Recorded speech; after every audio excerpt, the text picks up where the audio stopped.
Africa is rich, not poor. Sub-Saharan Africa is a net creditor to the rest of the world by the tune of more than 41 billion US. Sure, there is money going in, around 161 billion US a year in the form of loans and remittances. Those working outside Africa and sending money back home, and aid. But there's also 203 billion US leaving the continent.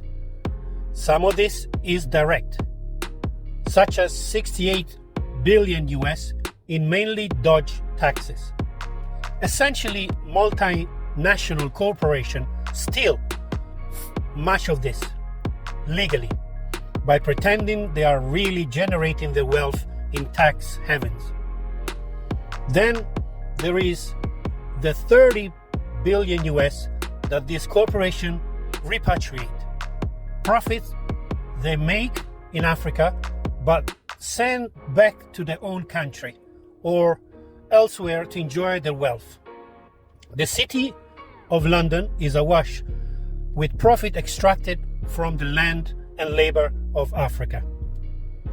Africa's natural resources. There are also more indirect means by which we pull wealth out of Africa. Today's report estimates that 21 billion US a year is being stolen from Africa in illegal lodging, fishing, and trade in wildlife. 36 billion US is owed to Africa as a result of the damage that climate change will cause to their society and economies as they are unable to use fossil fuel to develop in the way that Europe did. Our climate crisis is not caused by Africa, but African will feel the effect more than most others. Needless to say, the funds are not currently forthcoming. Ghana is losing 30% of its government revenue to debts payments, paying loans which were often made speculatively, based on high commodity prices, and carrying whopping rates of interest.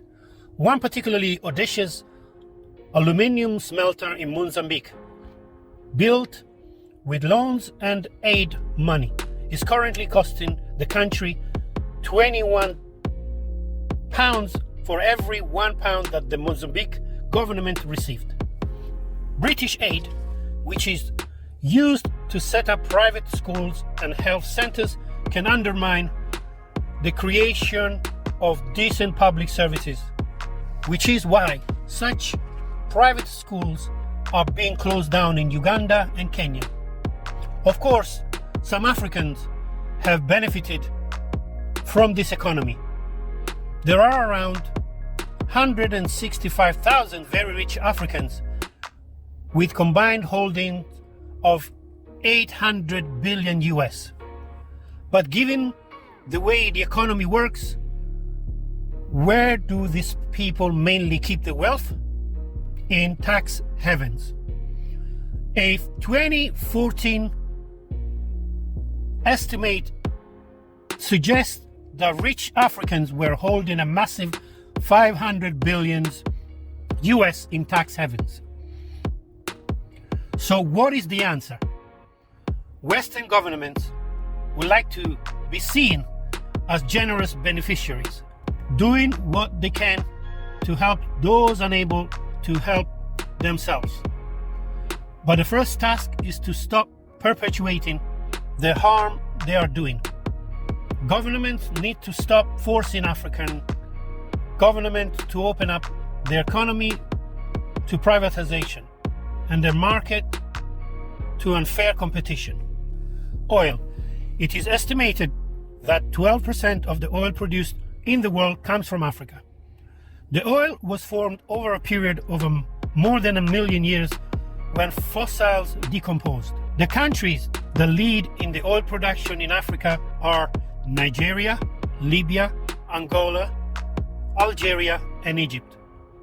These nations accounted for more than 8.7 million barrels of all the oil produced daily in 2014. Nigeria and Libya are ranked among the top 10 countries with the largest oil reserves in the world at 48 billion barrels for Libya and 37 billion barrels for Nigeria.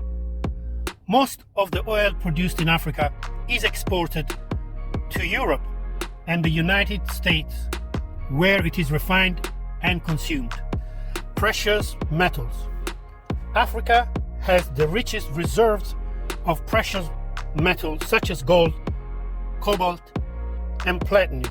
These metal reserves are worth billions of dollars. The continent is home to the leading producer of the highly priced metal, gold. Gold is highly sought after in the jewelry industry as well as in the financial markets, where it is used as an alternative investment option. South Africa is Africa's top gold producing nation. Timber. Timber is an essential resource in the construction industry and furniture making. Most African countries are endowed with vast natural forests that provides timber. 10 nations belong to the International Tropical Timber Organization.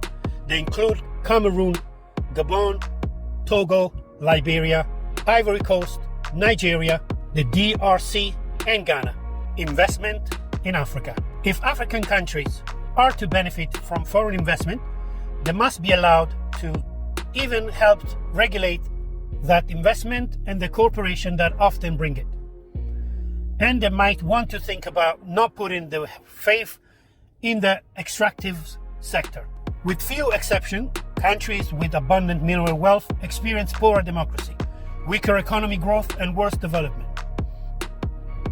To prevent tax dodging, governments must stop prevaricating on action to address tax havens. No country should tolerate companies with subsidiary based in tax haven operating in their country.